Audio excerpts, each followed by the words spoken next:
mas maiksi, no? Diyos ko, Lord Rudy.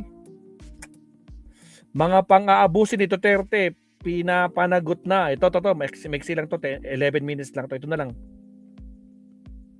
O, dito tayo, mga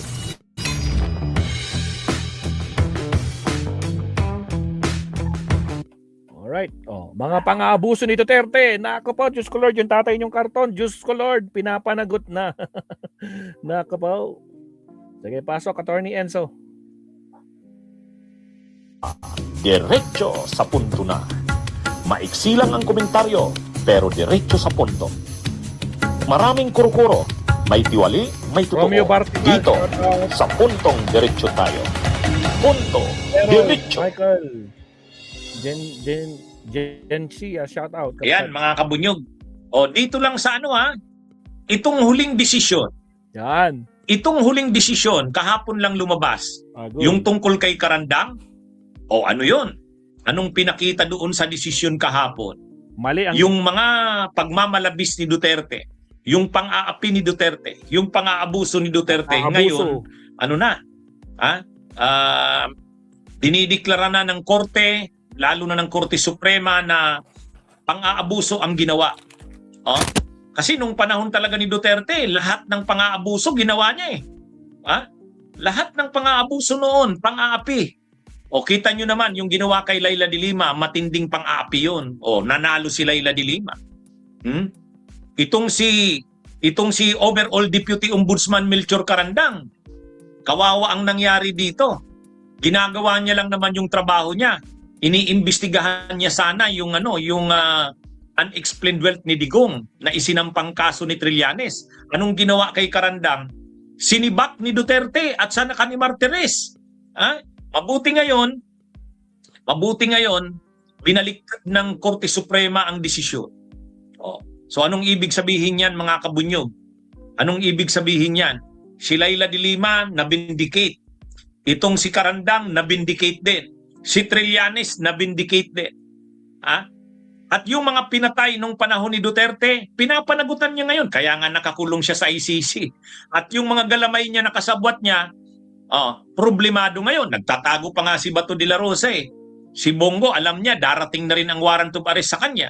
Kaya makikita natin dito, mga kabunyog, mga kababayan, yung pinagmamalaki ng Duterte na akala mo sila ang pinakamakapangyarihan sa bansang ito, at akala mo impunity na hindi na sila mapapanagot, nakikita natin ngayon. Diba? Napapanagot sila. Walang forever. Ano yan, mga kabunyog? Power corrupts. Diba? And absolute power corrupts absolutely. Yan ang lesson kay Duterte. Akala nila Duterte, wala, hindi sila mapapanagot niyan. Kita nyo ngayon, si Carandang, 8 taon. Mga kabunyog, 2018 sinibak si Carandang. Ngayon na-vindicate siya na mali ang ginawa ni Duterte kay Carandang. Iniimbestigahan niya lang naman. Iniimbestigahan niya lang ang Pangulo, ang Presidente. Mali ba yun? Trabaho ng Ombudsman yun . Kaya lang noon kasing panahon ni Duterte, ikaw ba naman, Pangulo ka ng Pilipinas, iimbestigahan ka ng Ombudsman. Ang ginawa ni Duterte, minaniobra na masibak si Carandang. Sa pamamagitan ni Media Aldia, sa pamamagitan ni Martires. Pero ngayon, binaliktad na ng Korte Suprema. Ano ang diniklara ng Korte Suprema? Kung aabuso, illegal ang ginawa nila Duterte, nila Martires, nila Media Aldia. Na-vindicate si Carandang. Kaya halos lahat ng pinang-abusuhan ni Duterte noon, yung mga napatay sa war on drugs, nabibigyan ngayon ng katarungan. Nabibigyan ng katarungan, mga kabunyog. Kaya ano naman ang maipagmamalaki ng mga DDS? Maipagmamalaki ba nila na tama ang ginawa ng kanilang iniidolo na ngayon ay karto na lang? Yung mga pagpatay na ginawa nung panahon ni Duterte sa war on drugs. Diba pinapanagutan ni Duterte ngayon? Kaya nga siya nakakulong sa ICC. Bakit nagtatago si Bato ngayon? Kasi lalabas na ang arrest warrant niya. Diba? Mga kabunyog, hindi sa totoo lang. Walang mag-iisip. walang mag-iisip na ang mga ginawa ni Duterte ay mapapanagot pa siya. Pero anong nangyari ngayon? Nakikita natin napapanagot na sila. Pinapanagot sila. 'Di ba? Mga kabunyog, mga kababayan, God is good. God works in mysterious ways. Diyos ko po, Rudy. Yung desisyon kahapon ng Korte Suprema, diniklara ng Korte Suprema, pang-aabuso ang ginawa ng Office of the President. Pang-aabuso, illegal ang ginawa ng Ombudsman sa ilalim ni Martires. Yung ginawa nila pang-aapi, pang-aabuso kay Carandang, mali. The overall Deputy Ombudsman si Carandang, nagkaso si Trillanes sa Ombudsman dahil sa pinaniniwalaan ni Trillanes may mga ebidensya siyang hawak. Ang ginawa ng Ombudsman, inimbestigahan si Duterte. Anong ginawa ni Duterte? Bakit mo ako iimbestigahan? Presidente ako ng Pilipinas. Bakit? Pag presidente ka ba ng Pilipinas, hindi ka pwedeng imbestigahan. Yun ang ano dito, mga kabunyog, mga kababayan. Dapat nating ibalik uli yung accountability of public officers. No one is above the law. Presidente ka man ng Pilipinas. Yun naman ang ginawa ni Yun naman ang ginawa ni overall Deputy Ombudsman Carandang. Kaya lang ginamit ni Duterte yung kapangyarihan niya. Sinibak niya si Carandang. Mabuti na lang matatag si Carandang. Lumaban hanggang Korte Suprema. Ngayon, ang problema naman dito sa Korte Suprema, sana mas maganda nito ginawa ng Korte Suprema ang desisyon nung panahong nakaupo pa si Duterte para sampal. Talagang yung kumbaga nakaupo pa si Duterte, kasi kailan naman tinanggal si Carandang? 2018?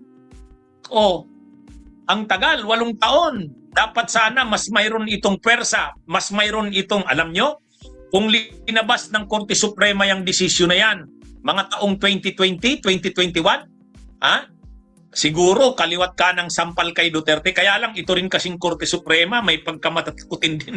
Shout out, Tokis. Tokis, shout out. Shoutouts kay Kabsat Tokis. At syempre sa mga bagong pasok, huwag kalimutan mag-like and subscribe. Salamat.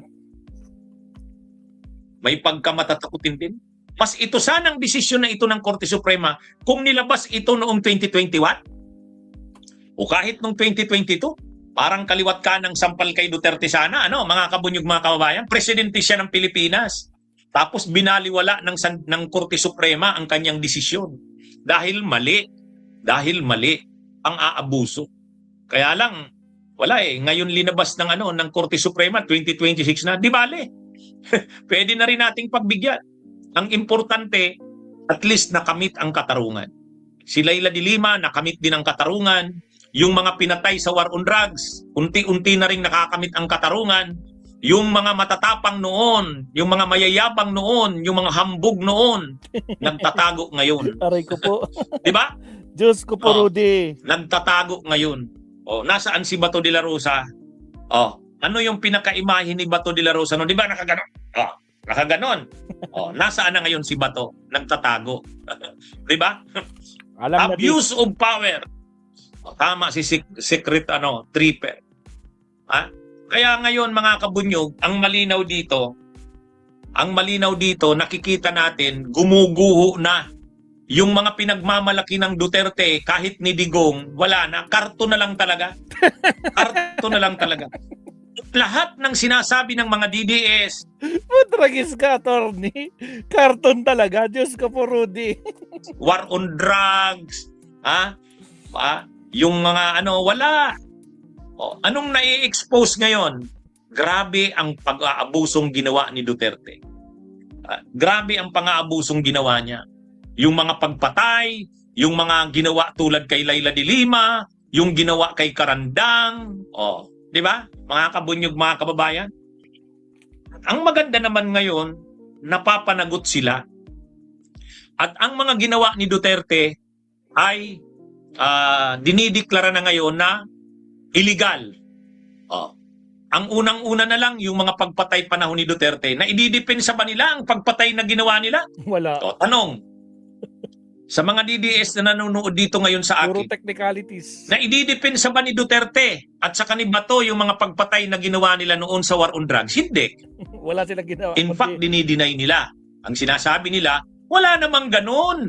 Wala namang malawakang pagpatay nung panahon. Di ba? Oh. So ibig sabihin, yung pinagmamalaki ng mga DDS na legacy ni Duterte, actually, dinideny nila ngayon. Ha? Sakto. Hindi nila kasi kung talagang maipagmamalaki mong legacy mo yun, di aaminin mo. Oo, marami kaming pinapatay.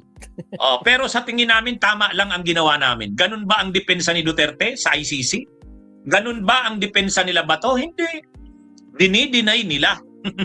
Kaya lang, tayong mamamayang Pilipino, alam natin na totoo lahat yun. Di ba?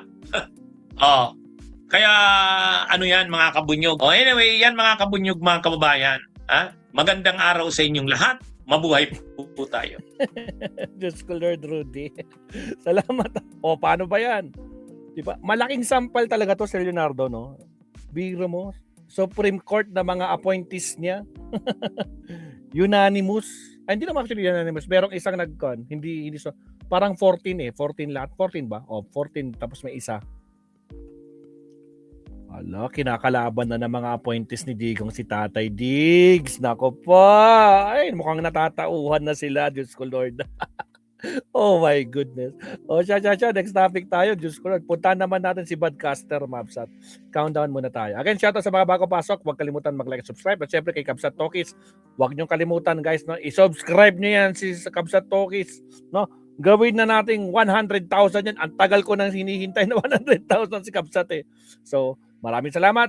Next topic tayo, Mabsat. Diyos ko po, Rudy. Pasok.